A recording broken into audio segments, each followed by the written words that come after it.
who are you and what kind of science do you do? Yeah, I'm Dr. Thierry. I'm an ecologist by training. And I've done work in the Arctic, and I've worked in Finland and things as well, looking at the way in which climate change is impacting ecosystems up there. And what kind of signs have you seen in your research on the climate crisis we're in? They're everywhere. Yeah, I mean the ecosystems particularly in the Arctic, are just changing so rapidly. People haven't heard or seen so much about this issue might say, oh, we here in the north, it's not too bad with a few degrees warmer. But it is, right, because... And why? Well, for lots of reasons. I mean, as it gets warmer, the ice starts to melt. As the ice melts, you start to have the sea levels rising, and that then floods cities all around the world.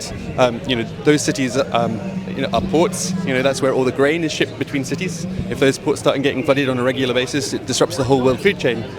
That's the kind of thing we're talking about. Everybody can get affected by that. And is it right to say that the globe, the ecosystems are quite fragile sometimes, that it's enough with a small change that can have lots of different effects? Well, I would say that the thing is that it isn't a small change. They're really massive changes that we're causing to the world. And so, the natural systems might be able to withstand a small change, but not the huge blow that we're giving to them. And that increasing is not stopping, it's just building on each other, right? Exactly, every year it's getting worse. So why are you here then, not being in the Arctic right now? Well, because I think ultimately this is a problem that affects all of society, and it's something that scientists have been warning about for a long time. And these are people here who are responding to the warnings that scientists have made.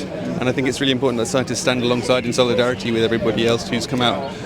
Because ultimately, the only people that can, ultimately the power to solve this lies in our politicians, but they will only act if we force them to, right? They've shown again and again that they will not do what is necessary on their own. So it's now up to us to make them do it. But when you send them your reports with your research, is it not enough? Or? No, that's right. I mean, they've read the reports, they've signed up on the reports, but they haven't followed through. They've made promises and then they never follow through. So they always delay and make, they